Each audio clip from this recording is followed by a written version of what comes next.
Writer மயிலா உங்களை அழகாக வரவேற்கின்றார். சித்தர்கள் அப்படின்னா என்ன? சித்து என்றாலே புத்தி என்பதும் ஒரு பொருள் உண்டு. அந்த சித்தத்தை அடக்கியவர்கள், புத்தியை தடுமாறாமல் வைத்து கொண்டு இருந்தவங்க தான் இந்த சித்தர்கள். அவங்களுக்கு நிறைய சக்திகள் உண்டு. இந்த லௌகீக வாழ்க்கையில் அவங்க கொஞ்சம் கூட விரும்புகிறதே கிடையாது. அதனால் மலைகளும் நீர்வீழ்ச்சிகளும் ஓடைகளும் நிறைந்த பகுதியில் போய் உட்காந்துக்கிட்டு குகைக்குள்ளே உட்காந்துக்கிட்டோம் இந்த சிவபெருமானையே நினைத்து தியானம் செய்யக்கூடியவர்கள் தான் சித்தர்கள். இந்த 18 சித்தர்களில் ஒருத்தர் தான் கமல முனி சித்தர் என்பவர். இவர் யார் என்னன்னு பார்த்தீங்கன்னா, நான்முகன் சொன்னாவே பிரம்மா தான். திருமாலின் உந்தியிலே இருந்து தோன்றியவர் அந்த கமலம்.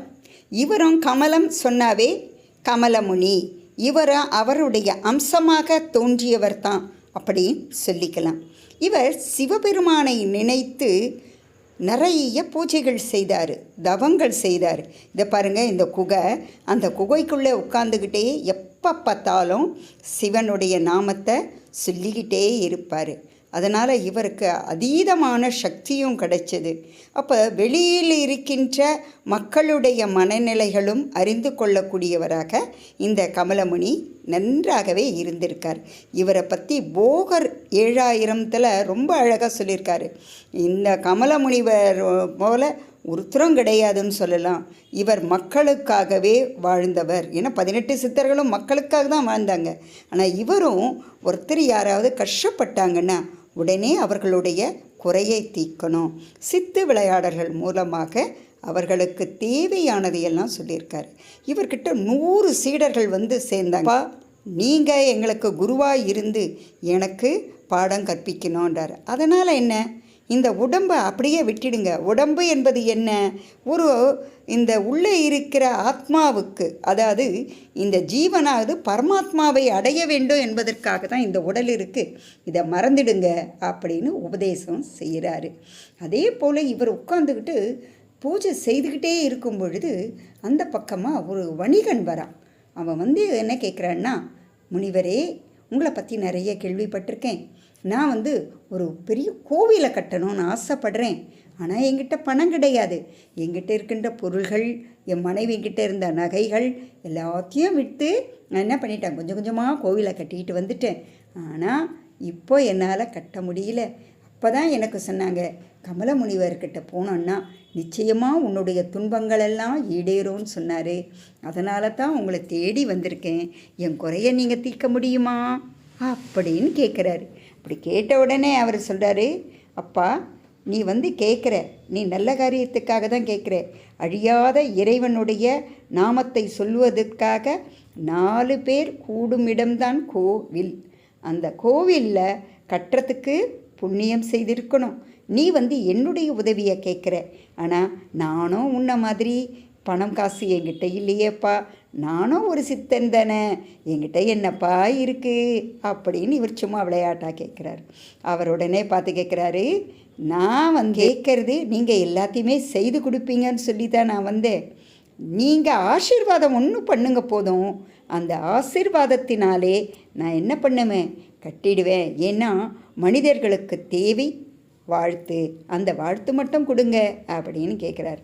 உடனே அவர் சிரிச்சுக்கிட்டு, நீ போ, உனக்கு தேவையான பொருளை நான் தர்றேன் அப்படின்னு சொல்லி அனுப்பிட்டு, இன்னும் குறிப்பிட்ட நாளில் என்னை பாருன்றார். சொல்லி அவளை அனுப்பிட்ட உடனே இவர் என்ன பண்ணுறார், முதல் வேலையாக மூலிகைகளை தேடுறார். எங்கே இருக்குது மூலிகைகள் அப்படின்னு தேடுறாரு. எதற்கான மூலிகை தேடுறாருன்றதை பார்த்தோம்னா, தங்கம் தயாரிக்க அந்த மூலிகைகளை கொண்டு சாறு பிழிந்து அந்த இரும்பு இருக்குது பாருங்கள், அது மேலே ஊற்றுறாரு. அந்த தைலத்தினுடைய பெயர் என்னன்னு கேட்டிங்கன்னா, அந்த மூலிகை சாறினுடைய தைலத்தின் பெயர் வாகரா. அந்த வாகா தைலம் அப்படியே பொங்குது பாத்திரத்தில். பொங்கி பொங்கி என்ன ஆகுதுன்னா தங்கமாக கீழே கொட்டுது. அத்தனை தங்கம் அப்படியே குவிஞ்சு கிடக்கும் மலை. இவர் நினைக்கிறாரு, நீ வரணும் அப்படின்னு சொன்ன உடனே அந்த டெலிபதி போய் சொன்ன மாதிரி அந்த வணிகன் என்ன செய்கிறான், வந்துடுறான். வந்த உடனே முனிவரே என்ன எனக்கு கிடைக்குமா அப்படின்னு கேட்டால் அது இருக்குது, நீ எடுத்துகிட்டு போ மொத்தத்தையும் அப்படின்றார். ஐயோ, இவ்வளவு தங்கமா? எனக்கு வேண்டாம் வேண்டாம், என்னுடைய கோவில் கட்டுவதற்கு எவ்வளவு வேணுமோ அது மட்டும் போதும் அப்படின்னு சொல்லிட்டு அந்த வணிகன் அந்த தங்கத்தை மட்டும் எடுத்துகிட்டு போயிடுறாரு. மீதி குவிஞ்சி கிடக்கிற தங்கத்தை பார்க்குறாரு. அடாடா, இது ஒரு காடு, இந்த பக்கங்களாம் நிறைய வழிப்போக்கர்கள் வருவாங்க, யாருன்னா ஒருத்தர் இதை எடுத்துகிட்டு போய் தவறான வழியில் பயன்படுத்திட போகிறாங்கன்னு சொல்லிட்டு இவர் என்ன பண்ணுறாரு, கமலமுனிவர் ஒரு பெரிய கிணத்துக்குள்ளே எல்லாத்தையும் போட்டுட்டு அது மேலே ஒரு மூடியை போட்டு அதுக்கு பாதுகாவலாக, இப்போ கூட சில இடங்களில் வந்து புதையல் கிடைக்கிது அப்படின்னு சொல்கிறாங்க பாருங்கள், இந்த மாதிரி யாராவது வந்து அந்த காலத்தில் புதைச்சி வைத்த தங்க நாணயங்கள் தான் அதெல்லாம். இதை புதைச்சி வச்ச உடனே 4 பேரை அதில் வைக்கிறாங்க. ஒன்று காளி, அப்புறம் வராகி, அதுக்கப்புறம் கருப்பண்ணன், பேச்சியம்மன். இந்த 4 திசைக்கும் 4 பேரை வச்சு இதை நீங்கள் பாதுகாக்கணும் அப்படின்னு சொல்லிடுறாங்க. ஆக பொன் என்பது எத்தனை முக்கியன்றத அந்த காலத்தில் இதை வந்து ஆட்கொள்ளி, ஆளை கொள்ளுகின்ற ஒரு பொருள் அப்படின்றா. ஆனால் இன்றைக்கி தங்கம்தான் முதன்மையாக இருக்குது. இவருடைய சமாதி திருவாரூரில் இருக்குது. நாம் போய் அவரை வணங்கினோன்னா எல்லா வளங்களும் நமக்கு கிடைக்கும். சமயம் கிடைச்சா போய் பாருங்கள். அடுத்த வீடியோவில் நாம் சந்திப்போம்.